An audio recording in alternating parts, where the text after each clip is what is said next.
students, how are you all? Hope you all are very good. Today students, we are going to start our 8th chapter of class 7th, which is about nutrition in animals. So today we have to discuss that how do the various animals on this earth get their nutrients fulfilled in their body. So जितने भी living organisms हैं उन सभी को food की nutrients की requirement होती है.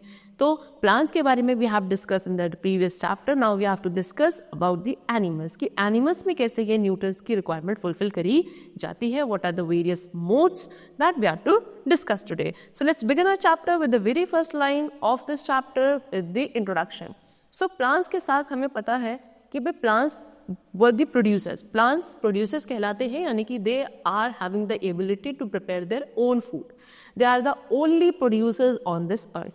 लेकिन animals क्या होते हैं? Animals इन plants के ऊपर dependent होते हैं either directly or indirectly for their food. ठीक है? So let's begin. So in contrast to plant, animals do not have the ability to create their own sustenance. Instead, they get their sustenance directly or indirectly from plants. It is well known that all organisms, including humans, require sustenance in order to develop, repair and work properly. Animal nutrition encompasses nutrient requirements, mode of food intake and its use in the body. So क्या होता है कि human beings या जितने भी animals हैं सभी क्या है आइदर डायरेक्टली या फिर इनडायरेक्टली प्लांट्स के ऊपर अपने सस्टेनेंस के लिए डिपेंडेंट होते हैं. सस्टेनेंस सभी के लिए ज़रूरी है, तभी आपको एनर्जी मिलेगी, तभी आप किसी भी तरीके की एक्टिविटी परफॉर्म कर पाओगे. आपकी बॉडी के अंदर जो सेल्स हैं, ठीक है, जो worn out sales worn out tissues हैं वो रिपेयर हो पाएंगे, आपकी बॉडी ग्रो कर पाएगी, आप हेल्दी रहोगे. इन सभी के लिए सस्टेनेंस की रिक्वायरमेंट होती है. So now let's discuss about the different modes of nutrition in animal. ठीक है, सो हमें पता है कि animals can not prepare their own food. ठीक, so they depend on food prepared by plants. Plants जो फूड प्रिपेयर करते हैं उनके ऊपर डिपेंडेंट होते हैं. इसीलिए हम एनिमल्स को हेट्रोट्रॉफ्स बोलते हैं. Heterotrophs means what? जो दूसरों के ऊपर डिपेंडेंट होता है. यानी कि एनिमल्स में कौन सा मोड ऑफ न्यूट्रिशन चलेगा? हेट्रोट्रॉफिक मोड ऑफ न्यूट्रिशन चलता है. ठीक, because they obtain their food from green plants और animals that feed on plants. या तो वो उन ग्रीन प्लांट्स के ऊपर डिपेंडेंट है या फिर उन एनिमल्स के ऊपर जो कि ग्रीन प्लांट्स के ऊपर फीड करते हैं उनके ऊपर डिपेंडेंट है. ठीक है, सो उनके ईटिंग हैबिट्स के बेसिस पर हेटेरोट्रॉफ्स को हम लोग कुछ टाइप्स में डिवाइड करते हैं. Number 1 is herbivorous animal. Herbivorous animals कौन से होते हैं? जो कि प्लांट्स या प्लांट के पार्ट्स को फीड करते हैं. ठीक है, यानी कि क्या? They feed only on plant या plant parts. Example of herbivores is cow, goat, deer, rabbit, horse, elephant. So these are the example of herbivorous animal. ठीक है.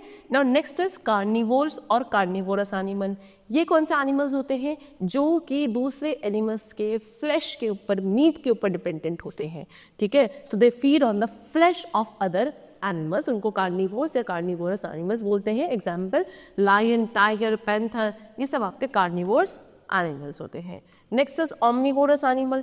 ऑमनिवोरस एनिमल्स आपके वो एनिमल्स हैं जो कि क्या दोनों के ऊपर, प्लांट्स और एनिमल्स दोनों पे ही फीड करते हैं. Example crow, pig, human being, cockroach. These are the examples of omnivorous animals. Next is parasitic animals. Parasitic animals को क्या मिलता है?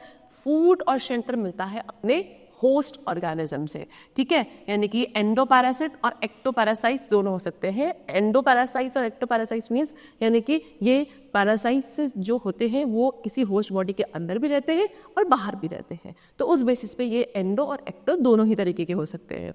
Next is endoparasites. So endoparasites कौन से होते हैं? जो कि होस्ट बॉडी के अंदर रहते हैं. ठीक है, यानी कि इनको जो न्यूट्रिएंट्स मिलते हैं वो होस्ट की बॉडी के फ्लूइड में से मिलते हैं, दैट इज ब्लड और टिश्यू में से. Example malarial parasites. ये कहाँ रहते हैं? ये आरबीसीज यानी कि रेड ब्लड सेल्स के अंदर रहते हैं. फ्लैट वॉर्म्स, राउंड वॉर्म्स, ये सब क्या है? या तो लिवर के अंदर या जो हमारा इंटेस्टाइन होता है उसमें फीड करते हैं, वहाँ से इनको अपने न्यूट्रिएंट्स फुलफिल किए जाते हैं. Next is ectoparasite. एक्टोपैरासाइट्स होते हैं जैसे कि टिक्स, माइट्स, बॉडी लोज, बेड बग्स. ये क्या कहते हैं? बॉडी सरफेस पे जो होस्ट का बॉडी सरफेस होता है बाहर से, आउटर सरफेस, उसको उस पर क्लिंग करते हैं और वहाँ से उनके ब्लड को सक करते हैं. इसलिए ये यानी कि दैट मीन्स ये बॉडी के बाहर रहते हैं, इसलिए हम इनको एक्टोपैरासाइट कहते हैं. ठीक, नेक्स्ट इज सेप्रोफेगस। सेप्रोफेगस क्या होते हैं? वो एनिमल्स जो डेड और डिकेइंग मैटर, एनिमल्स का, प्लांट्स का, ठीक है, सॉइल में जो डेड और डिकेइंग मैटर होता है उसमें से जो फीड करेंगे उनको आप सेप्रोफेगस कहोगे, जैसे कि earthworms.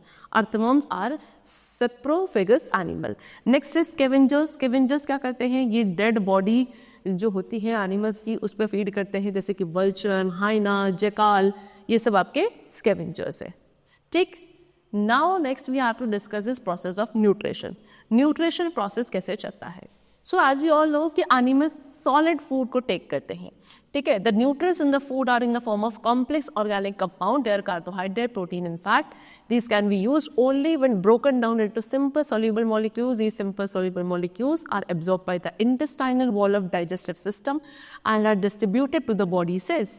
The undigested waste material is expelled out of the body.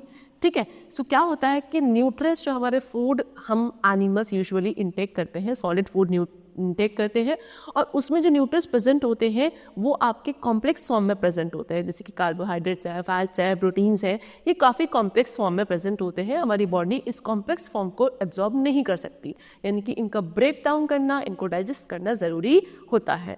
ठीक है, सो क्या किया जाता है कि जिस मतलब पहले इनको ब्रेक किया जाता है सिंपल मॉलिक्यूल्स में, और फिर ये सिंपल मॉलिक्यूल्स क्या करती है, हमारे डाइजेस्टिव सिस्टम की जो इनर वॉल्स है, इंटेस्टाइनल वॉल्स है, वो इन सिंपली डाइजेस्टेड मटेरियल को एब्जॉर्ब करती हैं और डिफरेंट बॉडी सेल्स तक डिस्ट्रीब्यूट कर देती है।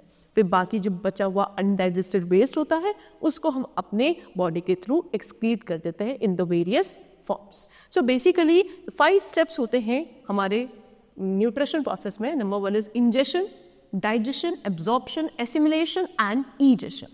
Okay, so now you have to discuss nutrition in amoeba. So amoeba क्या है स्टूडेंट? amoeba एक यूनिसेल्युलर ऑर्गेनिज्म है। यूजुअली ये वाटर या मॉइस्ट सॉइल में आपको मिलेगा, इसकी कोई डेफिनेट शेप नहीं होती है।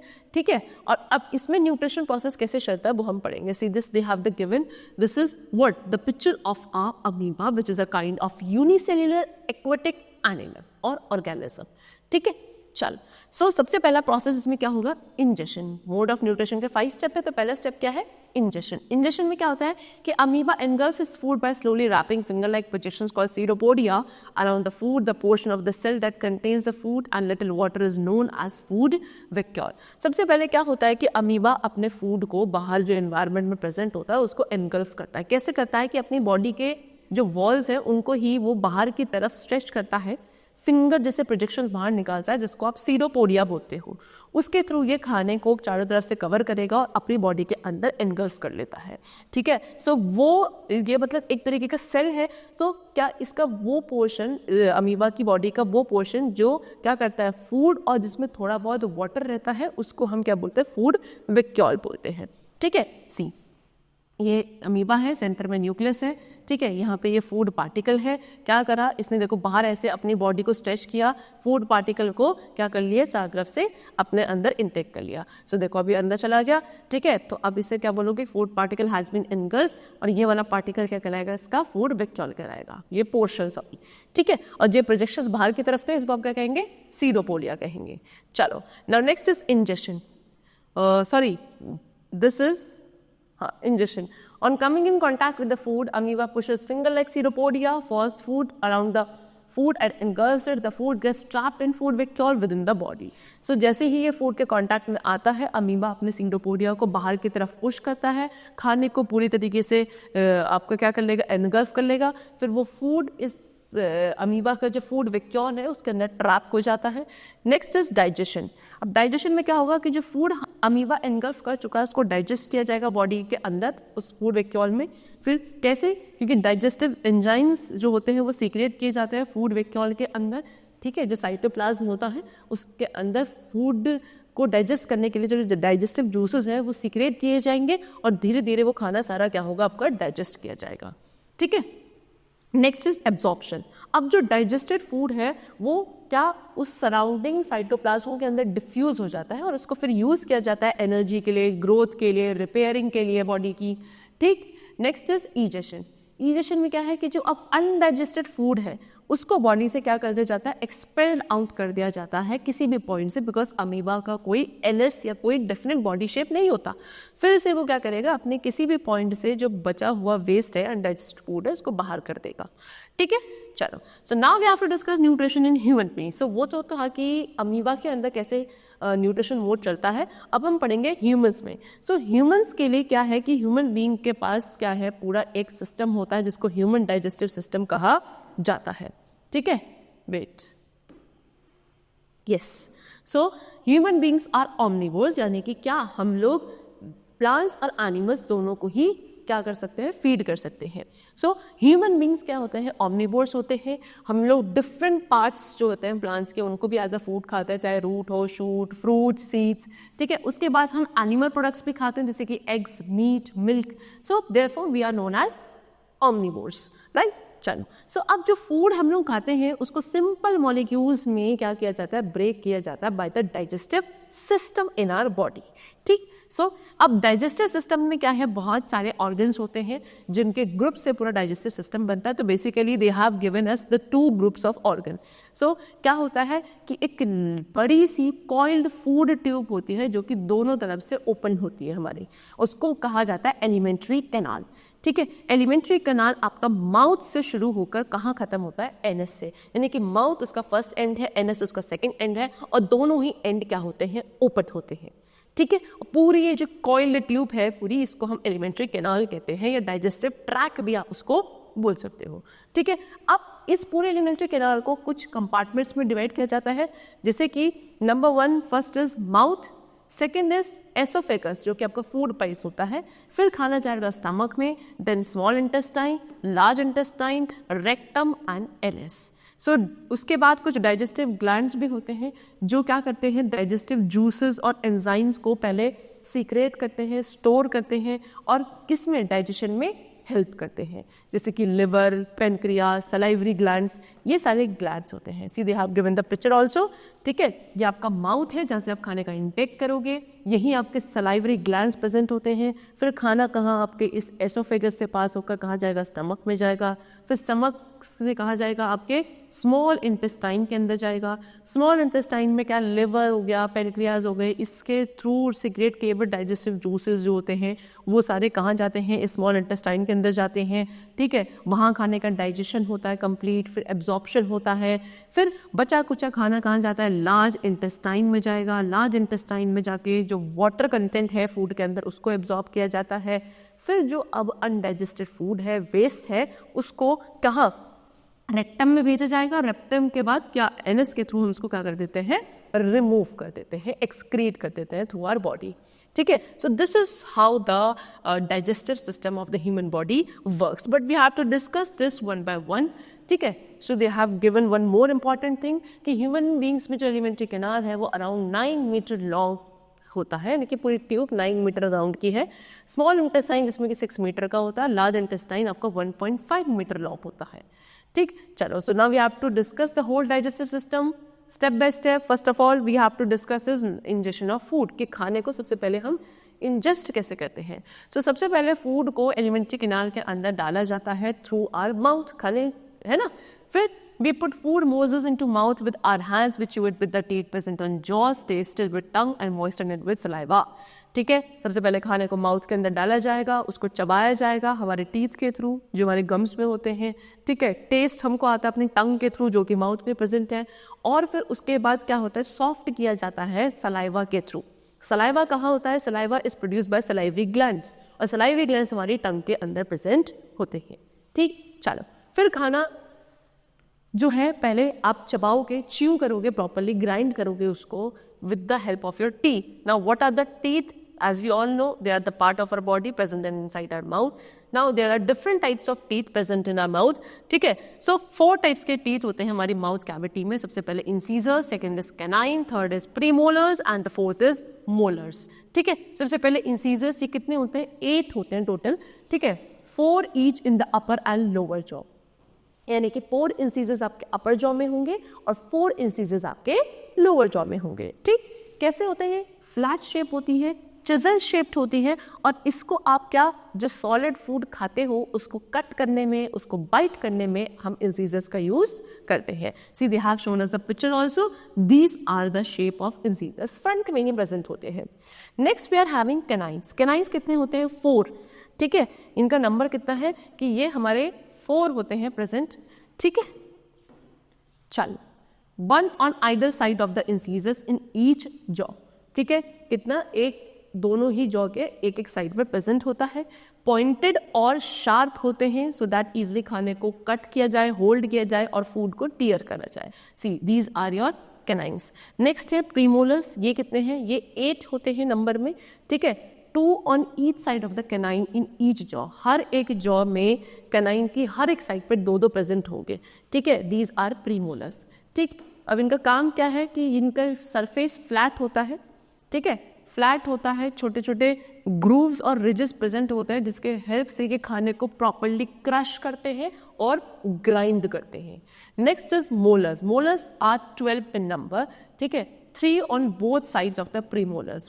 प्रीमोलर्स में मतलब दोनों जॉ में जो प्रीमोलर्स प्रेजेंट होते हैं उनकी दोनों ही साइड में 3 इस साइड 3 इस साइड.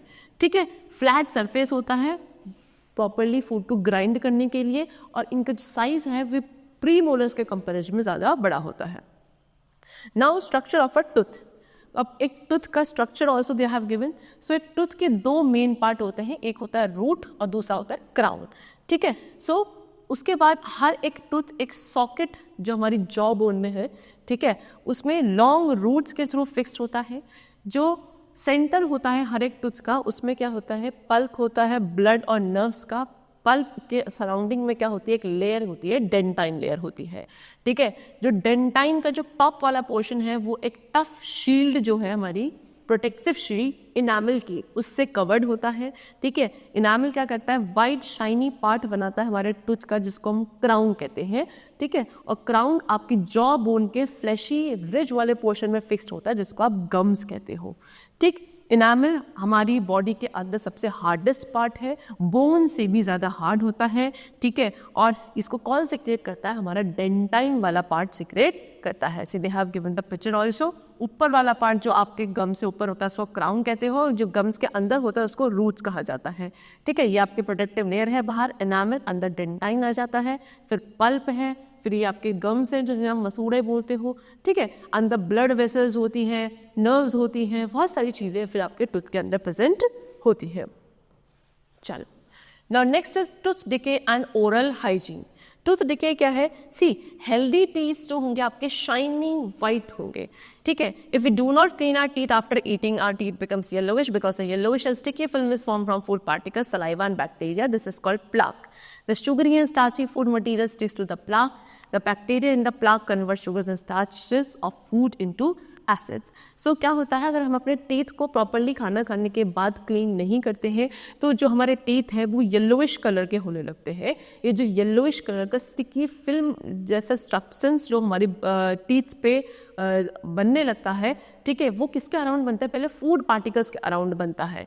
ठीक है, किसके? फूड पार्टिकल्स, सलाइवा, बैक्टीरिया, इसकी वजह से ये बनता है और इसको हम प्लाक कहते हैं. ठीक है, जितना भी फूड मटेरियल जो शुगरी है जिसके अंदर स्टार्च प्रेजेंट है वो इस प्लाक में जाके फिर स्टिक होने लगता है और जो प्लाक के अंदर बैक्टीरियाज प्रेजेंट होते हैं वो इन फूड पार्टिकल्स को, शुगर स्टार्च को क्या एसिड्स में कन्वर्ट करते हैं. फिर ये जो एसिड्स जो हमारी टीथ में बनते हैं वो जो हमारी प्रोटेक्टिव लेयर थी इनामल, उसको धीरे धीरे धीरे धीरे डिसॉल्व करने लगते हैं और स्लोली हमारे टीथ डैमेज होने लगते हैं और इसी को क्या बोला जाता है? टूथ डिके बोला जाता है. सी, काइंड ऑफ दिस. ठीक है, चल, फिर क्या होता है? इससे हमारे टूथ कैविटी होने लगती है ना, और बहुत ज़्यादा टूथ एक दर्द होने लगता है, सीवियर. तो the buildup of plaque at the junction of tooth and gums leads to loosening of teeth and many and may cause tooth loss. Chocolates, sweets and cold drinks are responsible for tooth decay and tooth loss. ठीक है, सो धीरे धीरे जब आपके tooth में, gums में ये plaque का क्या जंक्शन होने लगता है, इससे आपके टूथ जो है दांत लूज होने लगते हैं गम्स से. ठीक है, और धीरे धीरे आपके जो दांत है वो क्या गिरने लगते हैं, टूटने लगता है, टूथ का लॉस होने लगता है. चॉकलेट्स, स्वीट्स, कोल्ड ड्रिंक्स से जितने भी ये स्वीट एंड शुगरी आपके फूड मटेरियल्स या ड्रिंक्स होती हैं, ये सबसे ज़्यादा रिस्पॉन्सिबल होता है टूथ डिके के लिए. सो हमें अपने टीथ की केयर करनी चाहिए, ओरल हाइजीन मेंटेन करना चाहिए, ठीक है। तो उसके लिए कुछ स्टेप्स गिवन है कि जितना भी स्टिकी और स्टार्ची फूड है, sweet, toffee, chocolates, ice cream, cold drink, ये सब अवॉइड करना है। अपने टीथ को प्रॉपरली हमें क्या मॉर्निंग में एक बार ब्रश करना चाहिए और रात में before going to bed also we should brush our teeth properly, ठीक है। अपने गम्स को हमें किससे जेंटली, बहुत आराम से मसाज करना चाहिए, किसके हेल्प से, ब्रश की हेल्प से, आउटसाइड और इनसाइड दोनों तरफ से। Ensure no food particles are left between the teeth. जब हम अपने टीथ को ब्रश करते हैं तो हमें इस चीज़ का ध्यान रखना है कि कोई भी फूड पार्टिकल दांतों के बीच में ना रह जाए, ठीक है। बहुत सारे हमको सेल्फ क्लीनिंग फूड या रॉ वेजिटेबल्स खाने चाहिए, जैसे कि carrot, radish, cabbage, cucumber, fruits. इससे क्या होता है, आपके दांतों के बीच में जो पार्टिकल्स अगर कोई रह गए फूड पार्टिकल्स अदर, वो भी रिमूव हो जाने के। फिर उसके हमारे बाद क्या है, बॉडी में हमारे दो तरीके के टीथ होते हैं, एक होता है milk teeth, second is permanent teeth. इन दोनों के बीच में भी डिफरेंस गिवन है। मिल्क टीथ आपके 6 मंथ्स की एज से आने शुरू होते हैं और फिर 6 to 8 के बाद आपके क्या होते हैं, परमानेंट टीथ आने लगते हैं, ठीक है। मिल्क टीथ 20 होते हैं नंबर्स में और परमानेंट टीथ 32 होते हैं नंबर्स में। मिल्क टीथ में क्या नहीं होते, मोलर टीथ नहीं होते हैं, जबकि परमानेंट टीथ में 6 मोलर टीथ होते हैं ईच जॉ में, ठीक। उसके बाद मिल्क टीथ आपके क्या हो जाते हैं, धीरे धीरे फॉल होने लगते हैं और फिर उनकी जगह परमानेंट टीथ आ जाते हैं। लेकिन परमानेंट टीथ एक बार जब फॉल हो जाए तो उनको रिप्लेस किया नहीं जा सकता, ठीक। Now so we have done about the teeth. Now we have to discuss the other organ which is present in our mouth, that is tongue.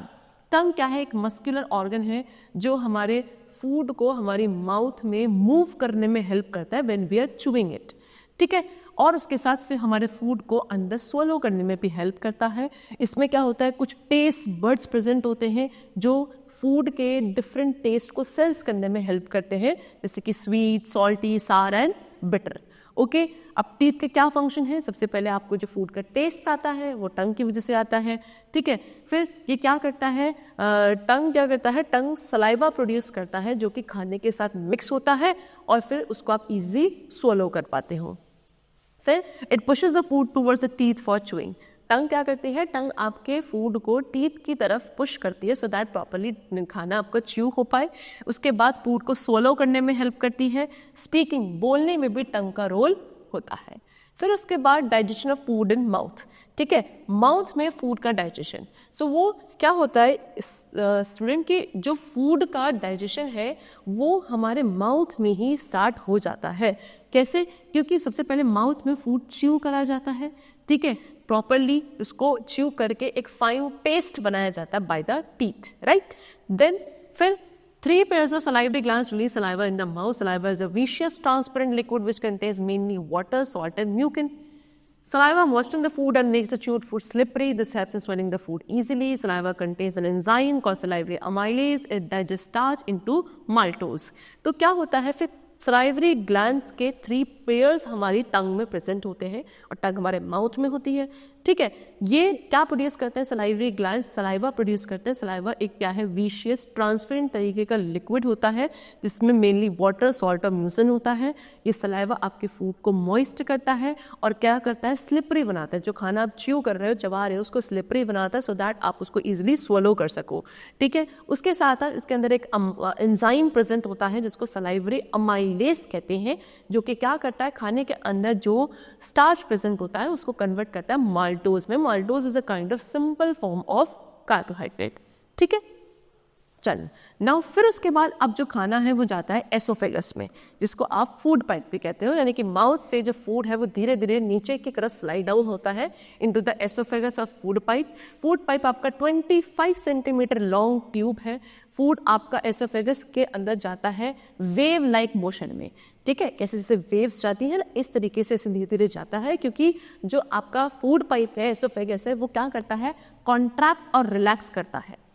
जो फूड पाइप की मसल्स होती हैं वो धीरे धीरे कॉन्ट्रैक्ट रिलैक्स करती हैं, जिससे खाना इसमें वेव्स की फॉर्म में नीचे की तरफ जाता है। और जो ये कॉन्ट्रैक्शन रिलैक्सेशन का मूवमेंट है of the muscles of food pipe, that is known as peristaltic movement, ठीक है। लेकिन एसोफेगस में कोई भी डाइजेशन नहीं होता है, सिर्फ ये एक पार्ट है जिससे माउथ से खाना आपके स्टमक तक जाता है। और next the food reaches to your stomach. अब स्टमक में जाकर डाइजेशन होता है। क्या होता है कि एसोफेगस से खाना पहुंचा कहाँ, आपके स्टमक में, ठीक है, और फिर यहाँ से जाएगा स्मॉल इंटेस्टाइन में। ठीक, स्टमक क्या है, जे shaped thick wall muscular bag located below the diaphragm. आपके डायफ्राग्राम के नीचे कैसी शेप का, जे शेप का, see this is the picture, ऐसी आपकी जे शेप नहीं होती है कुछ इस तरीके से, ऐसे शेप की, तो जे शेप का आपका स्ट्रक्चर होता है, मस्कुलर है, थिक वॉल होती है इसकी काफ़ी, ठीक है। चलो फिर इसकी जो लाइनिंग है, इनर लाइनिंग है स्टमक की, इनमें क्या होता है, कुछ डाइजेस्टिव ग्लैंड्स होते हैं जो कि डाइजेस्टिव जूसेस सीक्रेट करते हैं। और ये जो डाइजेस्टिव जूसेस होते हैं इनमें क्या क्या आता है, एक तो आता है हाइड्रोक्लोरिक एसिड, म्यूकस और कुछ डाइजेस्टिव एंजाइम्स। तो यहाँ पे खाना क्या अराउंड 2 to 4 आवर्स तक के लिए, पहले जब खाना आपके एसोफेगस से स्टमक में पहुंचा तो पहुंचने के बाद अराउंड 2 से 4 घंटे तक के लिए यहाँ पे स्टे करता है, और स्टे करने के बाद half digest like a thin paste called crime. क्या पूरी तरीके से डाइजेस्ट नहीं होता है, थोड़ा ही डाइजेस्ट होता है, पार्शियली डाइजेस्ट होता है, थिन सा पेस्ट बन जाता है जिसको आप बोलते हो काइम, ठीक है। तो फिर यहाँ पे जो फूड है स्टमक में उसको प्रॉपरली चर्न किया जाता है। कैसे चर्न किया जाता है, जब इसके ऊपर वो डाइजेस्टिव जूसेस एक्ट करते हैं, ठीक। तो डाइजेस्टिव जूसेस क्या है, डाइजेस्टिव जूसेस कौन सीक्रेट करता है, जो आपकी इनर वॉल्स हैं स्टमक की, वो डाइजेस्टिव जूसेस को सीक्रेट करती हैं, है ना। और उसके अंदर क्या होता है, एक एंजाइम होता है जिसका नेम है पेप्सिन, ठीक है। सो पेप्सिन एक तरीके का एंजाइम है जो खाने के अंदर जो प्रोटीन्स प्रेजेंट होते हैं, व्हाट प्रोटीन्स जो प्रेजेंट होते हैं उनको डाइजेस्ट करता है, ठीक है। और डाइजेस्ट करके क्या बनाता है, सिंपलर सब्सटेंसेस में कन्वर्ट करता है pepsin. Next is hydrochloric acid. Hydrochloric acid का वर्क क्या है कि ये एक एसिडिक मीडियम प्रोवाइड करता है, ठीक है। यानी कि पेप्सिन नाम का एंजाइम तभी रिएक्ट करता है, तभी एक्ट करना शुरू करता है जब इसको क्या मिलता है, एसिडिक मीडियम मिलता है ना। और वो किसकी वजह से मिलता है, इस एसिड की वजह से मिलता है। साथ में खाने के अंदर जो कुछ ऑर्गेनिजम्स या बैक्टीरिया प्रेजेंट होते हैं, माइक्रो ऑर्गेनिजम्स, उनको भी किल किया जाता है by the hydrochloric acid. Third क्या प्रेजेंट है स्टमक में, म्यूकस। म्यूकस क्या करता है कि एक प्रोटेक्टिव लेयर प्रोवाइड करता है to the inner walls of the intestine, this prevents the hydrochloric acid from damaging this. So actual में होता क्या है कि हमें पता है हमारे स्टमक में हाइड्रोक्लोरिक एसिड सीक्रेट होता है, जो कि कहीं ना कहीं हमारे फूड के डाइजेशन के लिए इंपॉर्टेंट भी है, क्योंकि भाई जो आपका पेप्सिन एंजाइम है उसको मीडियम चाहिए, एसिडिक मीडियम, जो कि इसी एसिड की वजह से क्रिएट होता है, तभी पेप्सिन रिएक्ट करता है, प्रोटीन का डाइजेशन करता है। प्लस खाने के अंदर जो कुछ माइक्रो ऑर्गेनिजम्स या बैक्टीरियाज एंटर कर जाते हैं उनको किल करता है। लेकिन क्योंकि है तो एसिड ही, हमारे स्टमक को क्या कर सकता है, नुकसान पहुंचा सकता है, हार्म कर सकता है। तो उसके एसिडिक इफेक्ट से हमारे स्टमक को प्रोटेक्ट करने के लिए हमारी स्टमक की जो इनर वॉल्स होती हैं उन पे एक लाइनिंग प्रेजेंट होती है म्यूकस की, और इस म्यूकस का ही काम होता है क्या करना, हमारे स्टमक को उस एसिडिक इफेक्ट से, हाइड्रोक्लोरिक एसिड के एसिडिक इफेक्ट से प्रोटेक्ट करने का काम होता है, ठीक है। चलिए now from the stomach, stomach से अब खाना कहाँ जाएगा, पार्शियली डाइजेस्ट होता है, पूरी तरीके से डाइजेस्ट स्टमक में भी नहीं होता है, फिर खाना जाता है स्मॉल इंटेस्टाइन में, जहाँ जाके इसका फर्दर डाइजेशन होता है। In fact complete digestion of food occurs in the small intestine only, ठीक ना।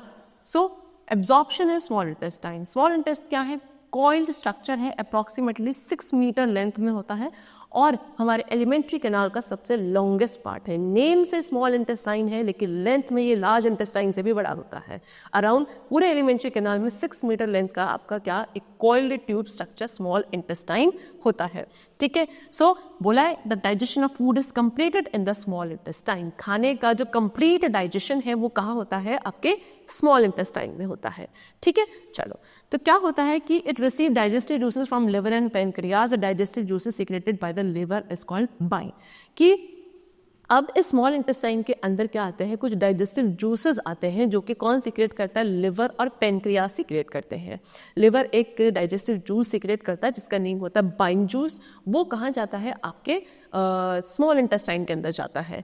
फिर जो लिक्विफाइड काइम है वो जैसे ही, काइम कहाँ से आया था, आपके स्मॉल इंटेस्टाइन से, ठीक है। वो स्मॉल इंटेस्टाइन के अंदर जाता है तो बाइल जूस है, पेनक्रियाटिक एंजाइम्स हैं और जो बाकी सारे डाइजेस्टिव एंजाइम्स हैं जो कि स्मॉल इंटेस्टाइन ने क्या करे हैं, सीक्रेट करे हैं, वो धीरे धीरे खाने के अंदर जो कार्बोहाइड्रेट्स हैं उनको ब्रेक करके सिंपल शुगर बनाता है, जैसे कि glucose.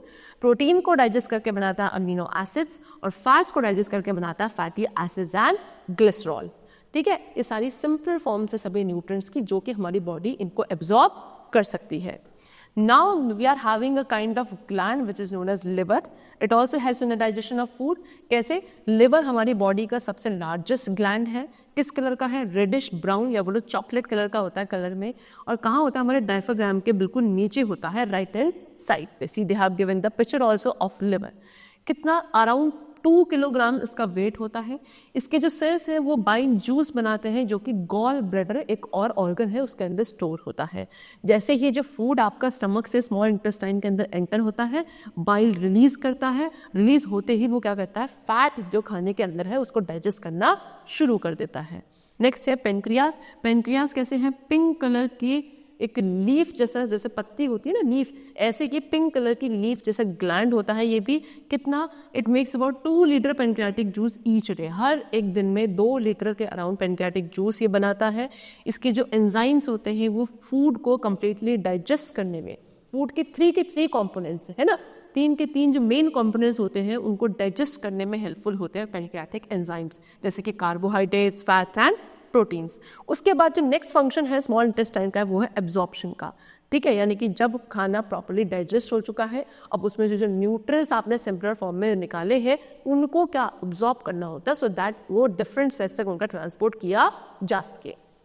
So the process by which the nutrients from the digested food are absorbed by the body is called absorption. वो process जहाँ पे digested food में से जो nutrients हैं उनको body हमारी absorb करती है, उस process का नाम absorption होता है, जो कि किसके थ्रू किया जाता है? small intestine के थ्रू किया जाता है. यानी कि small intestine क्या करती है? जितने भी nutrients क्या हुए हैं, कार्बोहाइड्रेट, प्रोटीन और फैट के ब्रेक डाउन से प्रोड्यूस हुए हैं, उन सभी को क्या एब्जॉर्ब करता है small intestine. The walls of the small intestine has numerous टिनी finger like projections called villi. There are about 5 to 6 million villi in the small intestine. Each villus has a network of blood vessels in it. The villi increases the surface area for absorption so that the digested food is easily absorbed. तो क्या होता है कि small intestine की जो inner wall होती है उनमें बहुत सारे छोटे छोटे हेयर जैसे प्रोजेक्शंस होते हैं जिनको हम विलाई कहते हैं. अराउंड 5 to 6 मिलियन विलाई हमारे स्मॉल इंटेस्टाइन के अंदर होते हैं, जो कि क्या करते हैं कि सारे डाइजेस्टेड फूड को एब्जॉर्ब करके क्या सभी डिफरेंट सेल्स तक ट्रांसपोर्ट करते हैं. एक्चुअल में इन विलाई से हमारे बॉडी की जो ब्लड वेसल्स होती हैं वो कनेक्टेड होती हैं. तो जैसे ही विलाई खाने को डाइजेस्ट करेंगे एब्जॉर्ब करेंगे न्यूट्रिएंट्स को, वो क्या करेंगे ब्लड वेसल्स के थ्रू, ब्लड के थ्रू हमारे डिफरेंट बॉडी सेल्स तक ट्रांसपोर्ट कर दिया जाता है. एक्चुअल में एब्जॉर्प्शन के लिए सरफेस एरिया को इंक्रीज भी करते हैं कौन? विलाई. ठीक, चलिए next. Now the food reaches to large intestine. अब लार्ज इंटेस्टाइन क्या है? एक ब्रॉड बड़ी सी ट्यूब है जो कि कहाँ? स्मॉल इंटेस्टाइन के अराउंड प्रेजेंट होती है, चारों तरफ, स्टमक के बिल्कुल नीचे. ठीक है, तो while most of the nutrients from the food gets absorbed by the small intestine, water and some salt are absorbed by the large intestine.